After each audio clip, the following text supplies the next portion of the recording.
일단 광규 형님이 67년생이에요. 대한민국 남자 기대 수명이 80.5세거든요. 앞으로 살아갈 날이 살아온 날보다 짧아서 남아있는 시간이 많은 게 아니에요. 또 혼자 살더라도 기왕이면 넓고 새로 지은 집이 당연히 좋기 마련인데, 잘 나가는 연예인들 보면 다 넓고 좋은 집에 살잖아요. 광규 형님도 명색이 연예인인데 그런 집에서 살고 싶지 않겠어요? 그런 의미에서 광규 형님 입장에서 볼 때 송도만한 지역이 또 없습니다.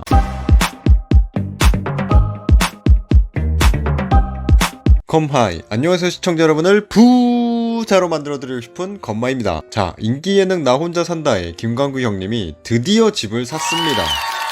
일단 광규 형님 진심으로 내 집장만 축하드립니다. 그런데 우리 광규 형님이 나 혼자 산다에서 비운의 아이콘이었거든요. 같은 동네에 살던 육중환 형님은 같이 집을 사자고 했었는데, 광규 형은 앞으로 집값이 내려갈 것 같다고 집을 안 사고 강남에 월세로 이사가서 살았었어요. 이거 집값이 진짜로 내려갔다면 굉장히 좋은 판단이거든요. 전세 보증금에 내 대부분의 자금이 묶여 있으면 실제 집값이 내려가서 막상 사려고 해도 전세 계약이 끝나기 전까지는 돈이 없어서 못 사요. 원하는 타이밍에 집을 사려면 당장은 월세로 돈이 꾸준히 나가더라도 보증금을 적게 걸고 대부분의 자금을 직접 들고 있는 것이 좋기 때문에 전세보단 월세로 살고 있는 게 유리하거든요. 실제 광규 형님이 여기까지 생각해서 그 당시 월세로 이사간 건지는 잘 모르겠지만 어찌됐든 결과가 어떻게 됐죠? 우리 모두 다 알고 있는 그대로 집값이 어마무시하게 올라버려서 그때 당시에 집을 그냥 샀던 육중환 형님은 자산이 엄청나게 늘어났고요. 광규 형님은 한 번 내면 사라져버리는 월세를 내느라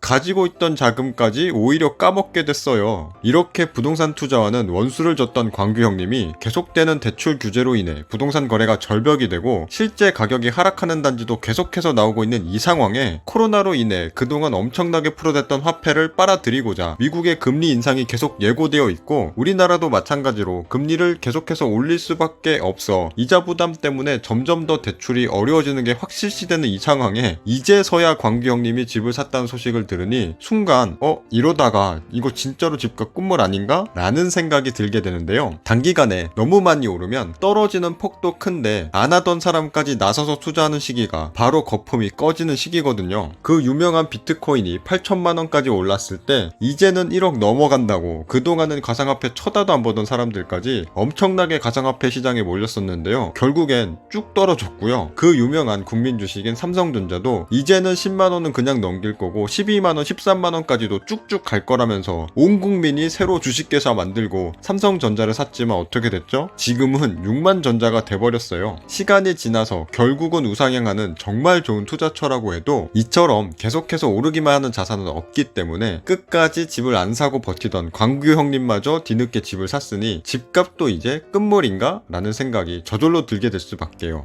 당연하지 형. 안 그래도 부동산 거래 바닥인 지금 이 시기에 가격 거품 빠지면 외곽지부터 완전히 쫙 빠질 텐데, 이 타이밍에 인천 끄트머리에 있는 송도에 집을 산 건 완전히 잘못 선택한 거 맞지. 지금 완전 부동산 끝물이라니까. 네, 그래서 광규 형님이 송도에 집을 샀다는 소식이 전해지자마자 왜 하필 지금, 그것도 왜 굳이 송도에 라는 얘기가 엄청나게 많이 돌았어요. 그렇다면 왜 광규 형님은 하필 이 시기에 그것도 송도에 집을 샀을까요? 광규 형님이 진정한 부동산 꽝손이라서 완전 잘못된 선택을 한 것일까요? 제 생각은 다른데요. 일단 광규 형님이 예전에 쭉 해오던 대로 단순히 본인 생각만으로 집을 구매했다면 이거 진짜 끝물인가? 라고 진지하게 고민해볼 수도 있겠다고 생각하겠지만, 제대로 알면 알수록 알기 전에는 모르는 것들이 보이기 시작하거든요. 지금은 아무리 생각해봐도 부동산 시장이 제대로 꼬여버렸기 때문에 당분간 내려가기 정말 어려운 시장이에요. 지금까지는 자본주의 국가에서 볼 수 없었던 대출 중단 상태에 사람들 내수 심리가 잔뜩 묶여있지만 계속해서 눌려있기는 힘들고요. 정보 눈치 보면서 대출을 줄이던 은행들도 점차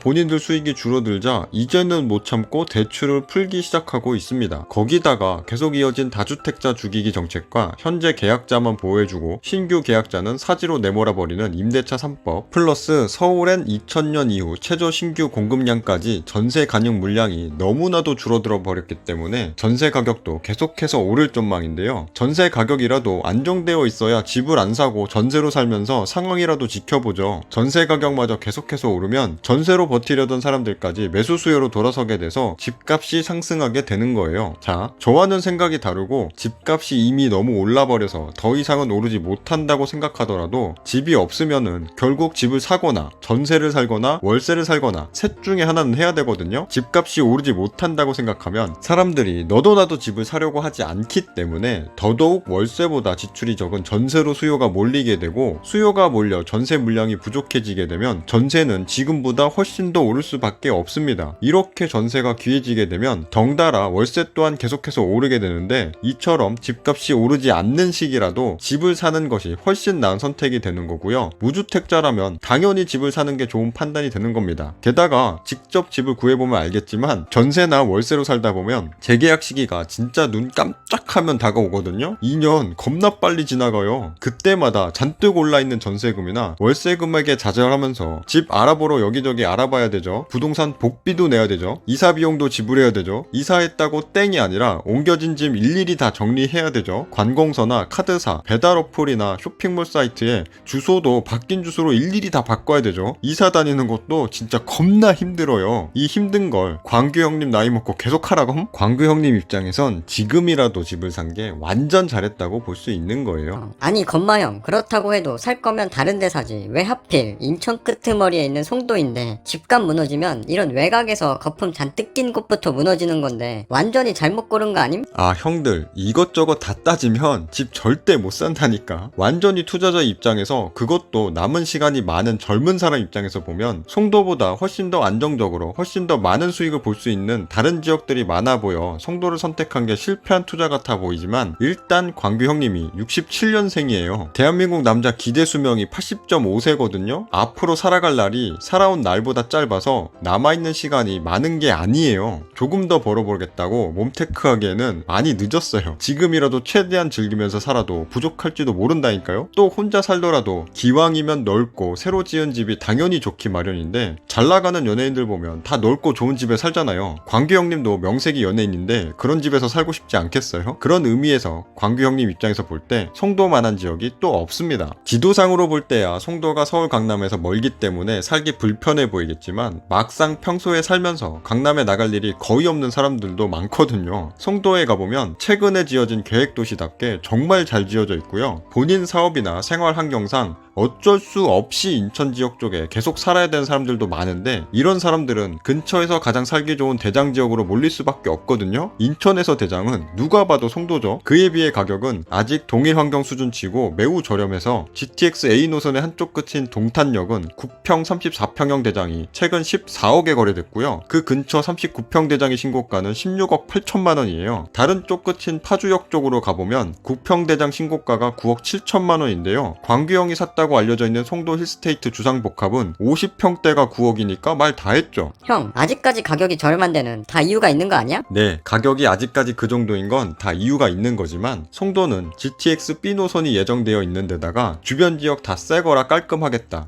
상대적으로 가격 저렴하겠다, 같은 가격대에 집도 넓고 좋겠다, 인천에서 대장 지역이라 사람들도 계속 모일 테니 가격도 계속 오를 것 같겠다, 이거 광규 형님 입장에서는 거의 최선의 선택이 아니었나 싶어요. 아마도 전문가 중에 한 분이 광규 형님이 원하는 수준의 집의 크기와 주변 환경을 듣고 광규 형님이 가지고 있는 자산 수준과 대출 여력 등을 종합해가지고 딱 맞는 송도를 추천해준 것 같습니다. 광규 형이 괜히 이 시기에 송도를 산 게 아니라는 거죠. 돈을 벌고 싶어서 투자를 하려고 보면 최선의 정답지가 있을 것 같지만, 사람은 각자 자기가 우선순위를 두는 가치관이 다르며 본인의 수입도 다르고 지출해야 되는 금액도 본인이 원하는 만족도도 전부 다 다르기 때문에 정해져 있는 정답은 있을 수가 없어요. 이것저것 다 따지다가 집 절대 못 산다니까. 광규 형님처럼 포기할 건 포기하고 각자의 상황에서 본인의 상황에 맞게 최선의 선택을 하셔서 이 영상을 보시는 모든 분들이 부자가 되셨으면 좋겠습니다. 제 구독자분들은 더 부자가 되실 겁니다. 영상 끝까지 시청해주셔서 감사합니다. 바이바이.